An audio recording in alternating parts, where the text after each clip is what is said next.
अस्सलाम वालेकुम नाज़रीन, ये घर के बाहर मैं खड़ी हुई हूँ। बहुत गरीब फैमिली यहाँ पे रहती है। अभी मैं इनका घर भी आपको दिखाती हूँ। आइए इनके घर चल के इनसे बात करते हैं। यहाँ पे आप देखें, दरवाज़ा टूटा हुआ है। ये देखें, दरवाज़ा टूटा हुआ है।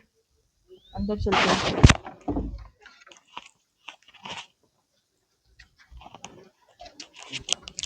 ये भी बहुत गरीब फैमिली है, घर आप देख सकते हैं। यहाँ पे इन्होंने अपना चूल्हा रखा हुआ है। किचन है ये इनका, ये चूल्हा। यहाँ पे इन्होंने पानी वगैरह के लिए कूलर रखा हुआ है। और ये फैमिली है। अस्सलाम वालेकुम, क्या हाल है? ठीक हो? हाँ जी ठीक है वैसे ठीक है। हाँ जी ठीक ठाक तुसीं की काम कर दे मेरी भैन? ਅਸੀਂ ਵਾਈ ਬੰਨੇ ਦਾ ਕੰਮ ਕਰਨੇ ਦਿਹਾੜੀ ਦੱਪਾ ਕਰਨੇ ਹਾਂਜੀ ਵਾਈ ਬੰਨਾ ਕੀ ਹੁੰਦਾ ਮੈਨੂੰ ਇਹ ਜਰਾ ਦੱਸੋ। ਇਹ ਪੈਲੀਆਂ 'ਚ ਜਿਹੜੀ ਇਹ ਅਸੀਂ ਖਾਲ ਖੋਲ ਕੱਢ ਲਏ ਜਾਂ अच्छा ਕੋ अच्छा ਆਲੂ ਲੂ ਹਾਂਜੀ ਚੋਗ ਲਏ ਆਲੂ हाँ। ਕੋਈ ਨੂੰ ਸਬਜੀ ਸੁਬਜੀ ऐसे के लिए आलूओं का ढेर लगा ਹਾਂਜੀ होया ਆਲੂ ਬੱਚਿਆਂ ਨੂੰ ਚੁੱਕ ਕੇ ਲਿਆਂਦੇ अच्छा अच्छा, कितने बच्चे ने? 4 4 बच्चे ने। 2 बेटियां 2 बेटे अच्छा माशाल्लाह, अल्लाह जिंदगी करे। ਹਾਂਜੀ ये आलू आप नीचे देख रहे होंगे, काफी सारे पड़े हुए। यही बता रहे हैं कि खेतों में काम करके हम लोग ये इकट्ठे करके लेके आए हैं। ते वाहिद काम यही बस कर दियो जो ਵਾਈ ਬੰਨੇ ਦੇ ਕੰਮ ਕਰਦੇ अच्छा वाई ਹਾਂਜੀ बनने का काम। ਹਾਂਜੀ ठीक है, किस तरह पॉइंट कर दो जरा चलते हैं। ਬੱਜੀ माइक फाड़ लो मेरा। ਬਸ ਨਾ ਮਹਿੰਗਾਈ ਦੇ ਹਿਸਾਬ ਨਾਲ ਜਾਈਏ ਨਾ ਤੇ ਕੋਈ ਨਹੀਂ ਹਾਲ, ਮਜ਼ਦੂਰ ਬੰਦੇ ਦਾ ਕੋਈ ਹਾਲ ਨਹੀਂ ਹੁੰਦਾ। ਆ 3-4 ਦਿਨ ਹੋ ਗਏ ਆਲੂ ਖਾਣ ਡੇ ਆ, ਬਾਲਾਂ ਨੇ ਉਦਣ ਚੁਣ ਕੇ ਲਿਆਂਦੇ ਨੇ। ਬਸ ਸ਼ੁਕਰ ਹੈ ਮਾਲਕ ਦਾ ਬਾਜੀ, ਬੱਚੇ ਪਾਲਣ ਡੇ ਆ जी।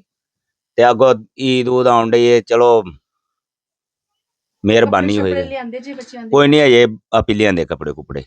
रोजे रख रहे हो बहन? ਹਾਂਜੀ ਬਾਜੀ, रख रहे हो? ਹਾਂਜੀ चलो, अल्लाह पाक कबूल करे। आमीन। तो हम लोगों ने देखा कि ये भी काफ़ी गरीब फैमिली है। 4 बच्चे हैं इनके। ये इनके घर की सूरत हाल है। ठीक है, मेहनत मजदूरी करते हैं, ये खेतों में काम करती है। बच्चे भी करते हैं काम, ये खुद भी काम करते हैं, फिर कहीं जाके घर का गुजारा होता है। तो ये फैमिली है। कुछ रकम हम इस फैमिली को देंगे। छोटे छोटे बच्चे हैं, ईद आ रही है, तो बच्चों की ईद भी हो जाएगी और ये अपने घर का जो गुजारा इन्होंने करना होगा, जो चीज़ अपने घर में इन्होंने लानी होगी, वो भी ले आएंगे।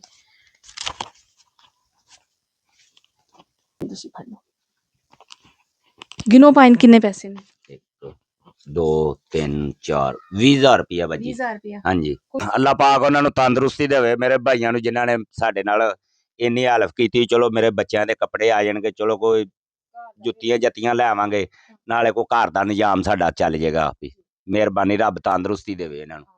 ਆਮੀਨ। ਤੁਸੀਂ ਖੁਸ਼ ਹੋ? ਹਾਂਜੀ खुश हैं अल्लाह बच्चे? पाक उन्हें खुश रखे आमीन। तंदुरुस्ती दे।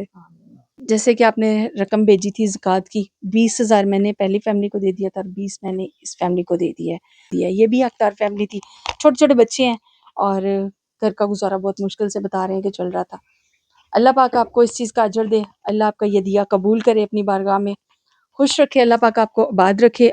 ठीक है पाइन, खुश हो? ਹਾਂਜੀ ठीक है बाजी, खुश हो? हाँ जी ਹਾਂਜੀ। खुश इस बच्ची के कपड़े तुसी लाजमी लेके आने हाँ ने जी। छोटी दे, ठीक है? ठीक हो ता आप लोगों को भी कपड़े चाहिए हैं?